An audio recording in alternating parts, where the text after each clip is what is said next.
नमस्ते दोस्तों, आज हम भक्ति काल के एमसीक्यू करेंगे।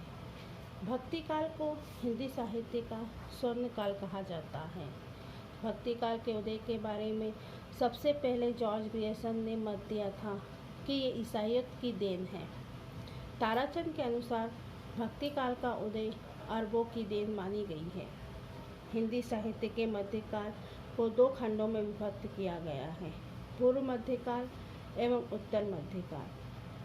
पूर्व मध्यकाल को भक्ति काल और उत्तर मध्यकाल को रीतिकाल कहा जाता है।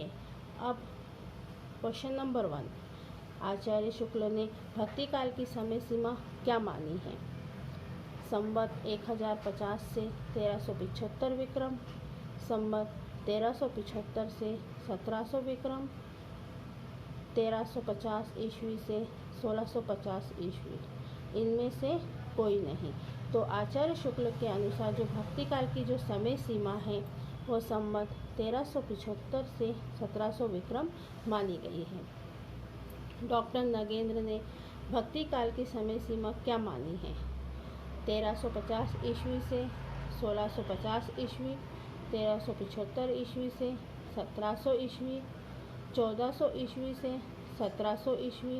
इनमें से कोई नहीं। तो डॉक्टर नगेंद्र के अनुसार भक्ति काल की जो समय सीमा है 1350 ईस्वी से 1650 ईस्वी।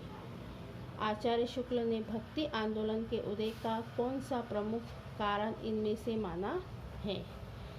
ईसाई धर्म का प्रभाव, हिंदुओं की पराजित मनोवृत्ति, गीता का भक्ति योग। इनमें से कोई नहीं। तो इसका आंसर आएगा हिंदुओं की पराजित मनोवृत्ति। भक्ति भावना का मूल स्रोत भारत के किस भाग में माना गया है? उत्तर भारत, दक्षिण भारत, महाराष्ट्र, पश्चिमोत्तर भारत। भक्ति भावना का जो मूल स्रोत है भारत के दक्षिण भारत में माना गया है।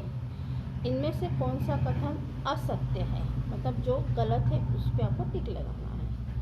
भक्ति आंदोलन हिंदुओं की पराजित मनोवृत्ति की उपज है। भक्ति आंदोलन तत्कालीन धार्मिक परिस्थितियों की उपज है।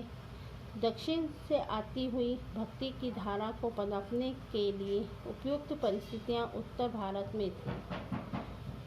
भक्ति भावना ईसाइयों से हिंदुओं को प्राप्त हुई। तो इसका जो आंसर है वो है भक्ति भावना ईसाइयों से हिंदुओं को प्राप्त हुई है। ये गलत है। साहित्यिक उपलब्धि की दृष्टि से स्वर्ण युग किसे कहा जाता है? भक्ति काल, भारतेंदु युग, नई कविता, द्विवेदी युग। साहित्यिक उपलब्धि की दृष्टि से स्वर्ण युग भक्ति काल को कहा जाता है।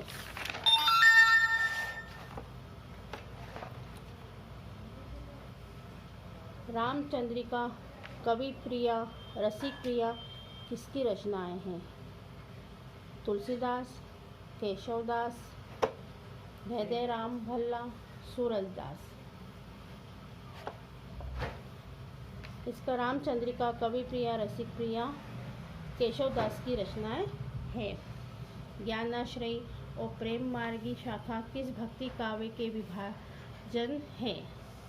निर्गुण भाग का भक्ति काव्य, रीति मुक्त कविता, सगुण भक्ति काव्य, रीतिबद्ध कविता। इसका आंसर आएगा निर्गुण भक्ति काव्य।